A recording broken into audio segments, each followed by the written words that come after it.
Hello everyone, my name is Radio Mike, this is the Inside of My Mind. I am here today to talk about and to discuss and to critique the debut solo album from Hayley Williams, Petals for Armour, also known as the front woman for Paramore, one of the most popular and successful pop-punk bands that came out of the early 2000s, particularly with their album Riot, which had several absolutely incredible tunes such as Misery Business, Crush Crush Crush, That's What You Get, and had a considerably successful music career that has gradually swayed away from being just pop-punk music. That bridge between each of their albums slowly sort of has tightened it and made it less pop punk and more just sort of pop rock or even just pop, which I think is totally okay and great for that band to have matured their sound over time.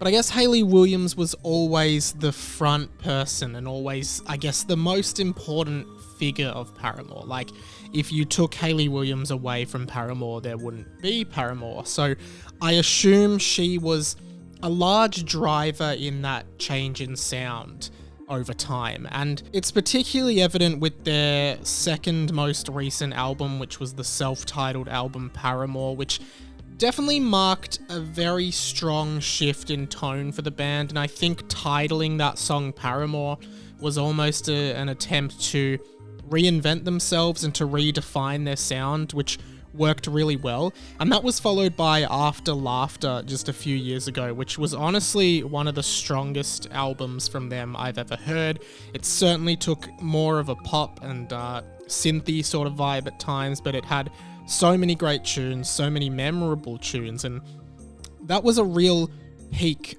for Paramore, in my opinion. So I was really interested to check out Hayley Williams' first solo album, which I personally think she's taken as an attempt to be a little bit more experimental with styles and sounds and melodies that may not necessarily fit the more rock format of Paramore. This album was broken up in its release. She released Petals for Armour Parts 1 and 2 a few months apart from each other. Each of them had about 5 tracks on them, which are the first 10 tracks on this album, and the final LP-length version of Petals to Armour that I'm talking about today has a few more tracks than what was included on both of those EPs, and I think that's a really interesting way to do it that sort of reinforces this idea that Petals for Armour isn't necessarily supposed to be like this collection of listen-through tunes. It's sort of like, hey, here's part 1, here's part 2, here's some more.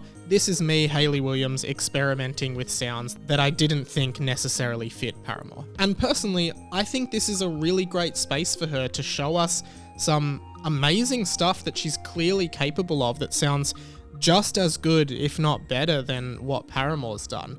I really think there's a lot to gain out of listening to this album. I think there are a lot of really good songs on it, and I really appreciate how experimental it is, despite the fact that there are some tracks that personally just didn't really fit for me at all. And I think looking at this album as like a part 1, part 2, and then a full piece, I do think the first 2 parts that were released definitely center around particular songs. For example, the first part seems to be really led and spearheaded by this song Simmer, which is the first track on the album, which is really, really experimental and really unique in its style and definitely wouldn't fit anywhere to me on any of Paramore's albums.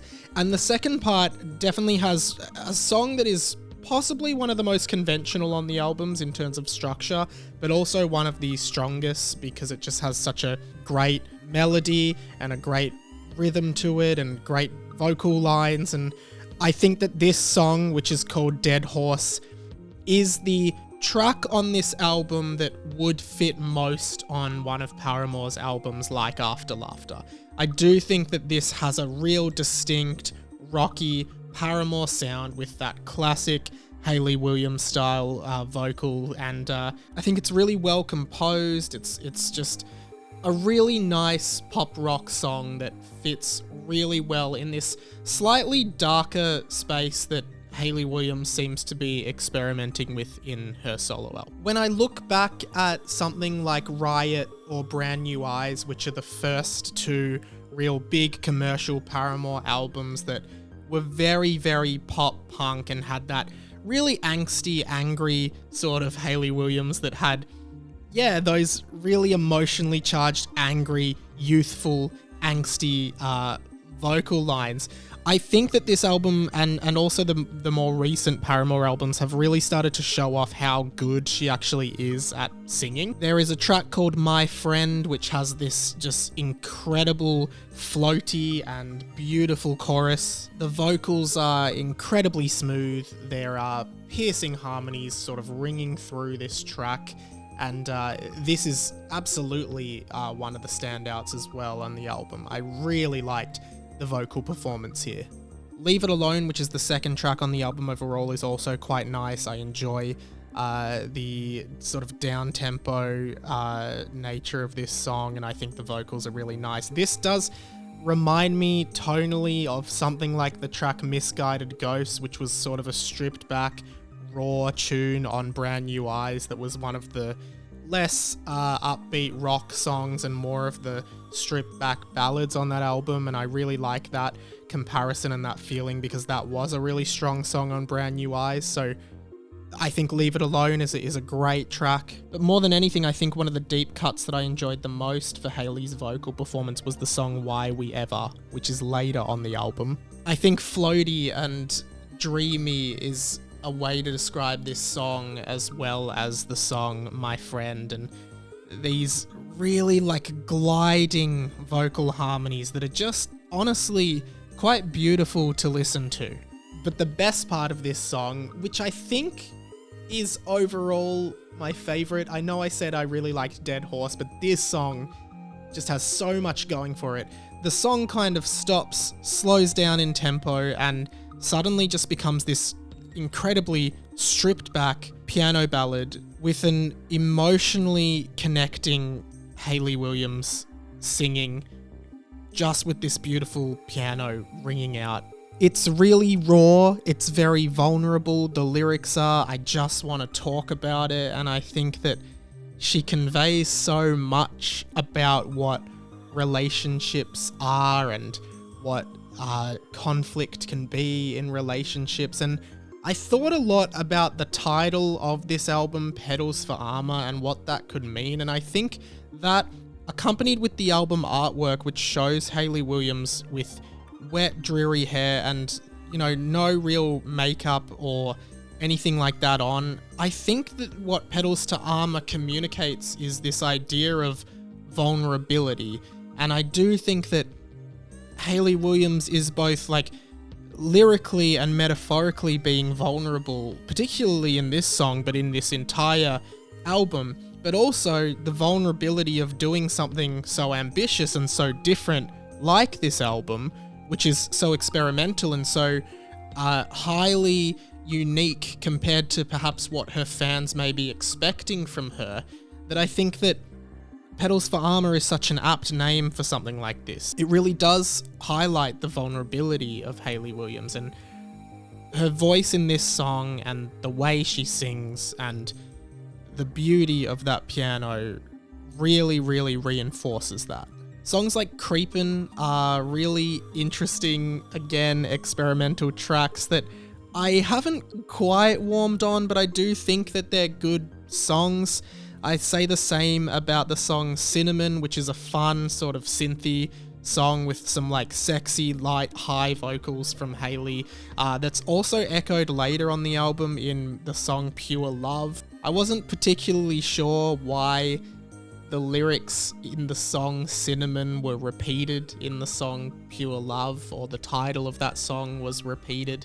I don't know what thematically those songs necessarily had to connect them, but it was a nice throwback despite any confusion, so I enjoyed it. There were a couple misses that I don't think I will ever enjoy. The main one is the song Sugar on the Rim, which feels like this kind of Lady Gaga inspired song with this almost nightclub feel. Like, it reminds me of a song you'd hear when you're like 20 and you go out to a nightclub with your friends and it just sounds like the same generic electronic trance house song is playing all night. I didn't think this song was very good. Roses, Iris, Lilies, or whatever that song is called, was the longest song on the album, which sees Hayley Williams sing various names of flowers several times, and this one didn't do it for me. It did feel like it dragged a lot and went on and on and on, and I've listened to it a few times and I can't get into it. The most conflicting track on the album for me, though, has to be the song Over Yet, which I think has really, really terrible verses, but this incredible chorus. And the verses kind of remind me of something that the band Haim would do, but Haim would do it much better, and they have very breathy vocals and funky bass lines, and I think that there's some of that here, but I don't know what it is, but it's like these repeated lines in the verses that just felt really, really awkward, and I didn't like it at all. But then it almost explodes into this great 80s-ish synthy pop chorus that was really, really catchy and great to listen to. The vocals in the chorus are very youthful. They're so 80s. They kind of remind me maybe of something Churches might do with the synth, but definitely even more 80s style synths than what Churches would do. That being said, I still just can't get over that verse line of like, if there's resistance, then it makes you stronger. I did not like that at all. Overall though, this album is really interesting and really good, and I did enjoy listening to it, and I will likely come back to it a few more times because I had a great time with it. And yeah, I just think it's great for Hayley Williams to have a platform like this to put out some stuff that's really different to what we've come to expect from her. And particularly with something like After Laughter, the last Paramore album to be released, which was really moving towards a pop direction, and for good reason and for good result as well. And I'm happy for Paramore to continue on that path, and if Hayley Williams wants to do some more experimental electronic kind of things, I'm happy for her to continue in this sort of space in her solo career. I really liked this album, and I'd love to know what you thought of it and what tracks you liked and what tracks you didn't like, and another album you want me to talk about. Leave that all in the comments below. You can also subscribe to my channel. I do music reviews, game reviews, TV show discussions, movies, all kinds of pop culture things, so I'd love for you to check out some of the other videos on my channel. You can also support me by listening to my 2 podcasts. They're on the screen now. Go check them out. And my band, Release the Sounds, a comedy punk band that's nowhere near as good as anything Hayley Williams or Paramore have ever done, but I hope you enjoy them anyway. Thank you so much for watching. My name's been Radio Mike. This has been The Inside of My Mind. I hold you close the moment last I touch your skin, but I went to run my hand through your hair and I noticed you were attached to string. You were a puppet this whole time, you were attached to string. You were a puppet this whole time.